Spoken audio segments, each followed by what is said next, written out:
Halo, assalamualaikum warahmatullahi wabarakatuh. Balik lagi di channel Mangadun ya. Oke, ini ada informasi sedikit yang udah lama ya kita nggak update informasi soal migrasi. Dan ini jawaban yang mungkin udah lama banget juga ditunggu sama pioner ya. Karena Mangadun juga sebetulnya tidak tahu menau soal migrasi. Kadang kan migrasi tuh apa namanya ya, ada yang kabarnya migrasi massal rencananya, terus ada migrasi yang kayak tercecer seperti itulah gitu.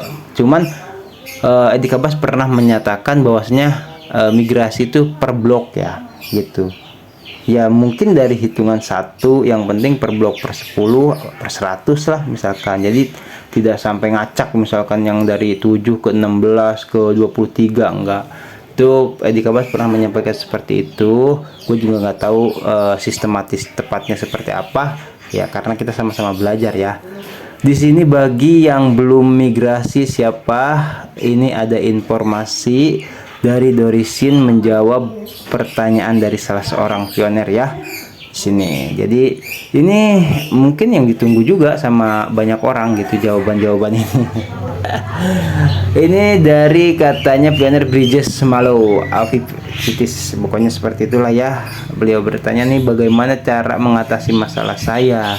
Katanya saya telah menyelesaikan kolom ke-8 saya. Oke, kita tahu di sini ya ada beberapa kolom yang mesti kita isi itu sebelum kita bisa menikmati atau menggunakan CoinPay kita untuk melakukan transaksi ya, seperti itu. Nah, ini pertanyaannya seperti itu. Jadi intinya pengen migrasi lah ya. Kita baca sama-sama ya jawaban dari Dorisin. Gue tadi sempat baca sih, cuman apa ya, seru kata gue jawabannya nih. Jadi ada di sini Dorisin katakan, nah kita geser ya, mana tadi. Oke, Dorisin bilang dikatakan tinggal nunggu migrasi. Kalau bahasa kita mah dibilang suruh nunggu ya gitu. Anda tidak perlu mengambil tindakan. Core team mengontrol kecepatan migrasi. Seperti yang saya katakan sebelumnya, core team perlu melakukan pengendalian risiko makro untuk menghindari semua pioner menjual Pi selama mainnet tertutup atau menggunakannya dalam ekosistem.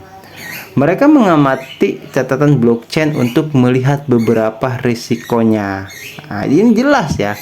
Jadi ada petugasnya juga gitu loh di area atau di bagian blockchain yang mengawasi setiap transaksi yang berlaku. Pernah gue sampaikan juga ya, misalkan seperti ini ya, kita punya security circle atau lingkaran keamanan atau ya tim referral seperti itulah misalkan. Nah, core team sangat berhati-hatinya tuh khawatir yang namanya tim referral itu kan umumnya ada kontak telepon ya, itu baru bisa dijadikan tim referral. Nah, kontak telepon ini ya, ini jadi baru lagi nih bahasa Mangadun nih, nggak apa-apa. Karena apa ya, setiap Mangadun tuh sukanya begitu ya, lebih seru lah pokoknya kalau setiap kita bahas, terus kita bahas semakin dalam dan semakin jauh, itu semakin menarik gitu loh. Jadi dengan adanya kontak telepon ya yang menjadikan tim referral, kalau waktu itu Mang Adun bilang core team bisa tahu karena itu masih circle kita ya, atau lingkaran atau anak tongkrongan lah, satu tongkrongan kita ya, itu dari security circle. Nah, tapi kalau misalkan dari nomor telepon tim referral ya, kita namanya kenal secara pribadi, nah ini sangat berhati-hati ya. Barangkali dengan adanya komunikasi antar pioner yang tim referral itu, kalau misalkan dilihat ya, wah ini tim referralnya banyak yang ngejual Pi nih gitu kan. Nah, itu core team sangat berhati-hati siapa saja tim referralnya. Makanya bagus kalau untuk tim referral yang tetap menjaga CoinPay dan menjaga frasa sandi itu pasti. Dan alhamdulillah nih ya, ini buat contoh, jadi ingat Mang Adun, ketua tim referral Mang Adun tuh kan Pak Iwan ya, terus di bawahnya Pak Odoy yang waktu itu sempet mengadun share juga ya waktu transaksi opak itu ya, ingat ya. Nah itu sama Pak Iwan. Nah bawahnya baru gua gitu kan mengadun. Nah itu Pak Iwan sudah lulus migrasi, QC lancar, Odoy juga sama lancar semua, gue juga sama, alhamdulillah udah lancar semua pokoknya. Yang penting gitu loh, security circle tuh kan disebut security circle tuh tim apa ya namanya, lingkaran keamanan gitu. Kita butuh core team melakukan sistem seperti itu ya untuk mengamankan, untuk tahu siapa saja nih lingkaran keamanan yang dapat dipercaya di dalam sebuah komunitas, misalkan seperti itu, atau di sebuah tongkrongan. Kalau misalkan yang namanya disebut circle aman kan ya berarti ya jangan beleweran gitu, namanya saja security circle, taunya dijual, yang nggak aman. Kalau kayak gitu jangan salahkan core team. Kalau misalkan yang tim referral ke bawahnya itu kena imbasnya juga gitu. Makanya ada selentingan katanya kalau misalkan ingin mempercepat migrasi atau QC, coba lakukan testnet ya, karena menandakan itu selain akun aktif juga kita sangat berhati-hati dan bisa mengoperasikannya gitu kan, Pinetrock itu gitu sesuai atau sebagaimana yang core team anjurkan, bukan dengan menjual koin Pi. Itu yang bikin migrasi lama, khawatirnya seperti itu. Atau apalagi kalau misalkan ada di tim referral kita yang tidak aktif gitu. Itu ada pernah mengadun, sering bahas ya masalah itu. Barangkali ada yang baru nih yang belum tahu, silahkan cek aja di channel mengadun tuh, banyak banget udah mengadun bahas pokoknya ya soal migrasi ini. Nah terus katanya kan jelas ini melihat seberapa besar resikonya core team ya gitu ya, yang melihat. Jadi ada yang pengecekan lah, tim pengecekan ya. Kalau misalkan satu timnya itu apalagi kalau ketuanya ya apa namanya, penada, udah sini jual koin lu ke gua, alah udah itu mah ya maaf ya kak, ke bawahnya itu jadi dijaga sama core team, dihati-hatikan jangan sampai terjadi seperti itu ya. Syukur-syukur kalau aman gitu loh. Makanya kenapa ada sistem penguncian gitu, untuk mengamankan koin Pi kita. Dikunci saja masih tetap bisa dijual belikan sama yang semena-mena ya gitu, udah dikasih gratis bukannya bersyukur. Oke, kita lanjut ya. Jika para pionir menginginkan QC massal dan migrasi massal dalam artian besar-besaran nih, serta lebih banyak produk bernilai tinggi di ekosistem Pi, kita memerlukan semua upaya kolektif dari para pionir untuk membuktikan kepada core team dan ekosistem bagaimana kita menghargai Pi dan melindungi Pi dari manipulasi oleh minoritas ya. Di sini ada minoritas siapa? Yaitu yang tadi gue ceritakan gitu. Kalau mayoritas kan jelas komunitas yang sebagian besar ya. Kalau yang minoritasnya yaitu yang tek-tek bengek, yang jadinya memperlambat, menghambat gitu loh. Kasihan core team ya. Core team sudah susah-susah bikin proyek yang luar biasa ini, orang-orang yang mau untung sendiri malah jadi nyusahin orang. Oke, jelas ya. Nah, kita ada sedikit lagi, geser dulu.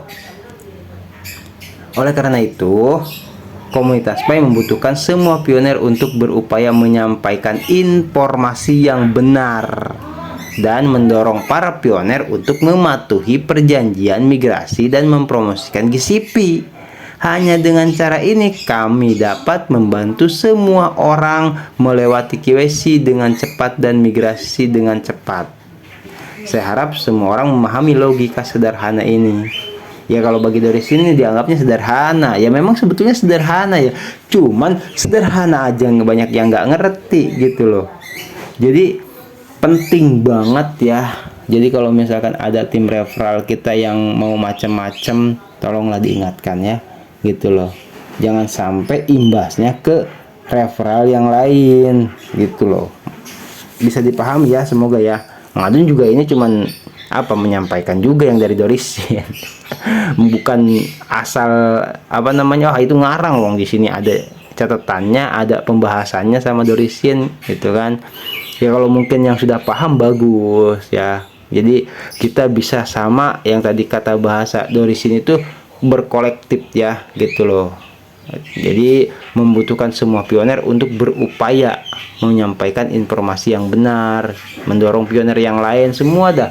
Pokoknya kalau misalkan kompak, simpelnya itu. Kalau misalkan kompak benar-benar sesuai dengan arahan Kortim gitu. Gak usah jauh-jauh dulu deh gitu. Tim referral dulu aja deh. Tim referral dulu, benerin semuanya, KYC lancar, tinggal migrasi, udah ngapain lagi gitu. Banyak kok yang udah merasakan lancarnya migrasi, lancarnya KYC kalau emang nggak ada yang macem-macem ya gitu. Tapi kalau misalkan yang macem-macem gue nggak tahu itu. Oke ya, videonya udah dulu sampai di sini. Nanti kalau ada pembahasan lagi, oh ya, soal roadmap ya, Mang Adun sorry banget belum sempat update karena semalam ada temen SMP dari Jakarta pulang, jadi belum ya. Butuh waktu yang benar-benar fokus lah. Kayak siang ini nih juga Mang Adun nggak fokus, ada suara-suara nggak jelas ya, sedikit-sedikit kan itu takutnya mengganggu konsentrasi ya. Pengennya nanti lah malam gitu loh, sambil ngopi sambil santai, dengerinnya kan enak gitu kan, bahasnya kan juga nyaman gitu. Ini Mang Adun baru tidur 2 jam jadi agak beleweran ya, agak panas juga gitu ya. Semoga bisa dipahami ya. Yang belum migrasi, Mang Adun doakan lah mudah-mudahan cepat migrasi. Yang belum KYC juga mudah-mudahan cepat KYC, amin. Oke, thank you buat semuanya yang udah like, comment, subscribe, yang komen, yang bagikan semuanya. Mang Adun terima kasih. Nggak nyuruh Mang Adun ya, tapi ya itulah. Jadi katanya Mas Bro Fernando itu informasi membantu, tidak ada salahnya kita ya ngobrol bareng, subscribe, like, membagikan, dikira bermanfaat informasinya gitu loh. Silahkan. Mang Adun ini belum gajian loh. Udah mau 2 bulan ya nunggu kode pin ini belum datang juga ini. Jadi banyak ini hal-hal yang bikin repot Mang Adun lah. Nggak apa-apa, repot aja masih bisa ketawa, apalagi kalau santai ya, itu yang penting. Oke, thank you ya buat semuanya. Kembali kita sama mendoakan, setiap harinya saling mendoakan, itu bagus ya. Semoga tetap diberikan sehat walafiat, kesehatan lahir batin, lancar rezeki dan diberkahi dalam setiap urusannya. Buat semua pioners dimanapun berada, thank you. Mang Adun mengucapkan selamat beraktivitas dan sampai jumpa di video-video yang akan datang. Wassalamualaikum warahmatullahi wabarakatuh. Bye bye.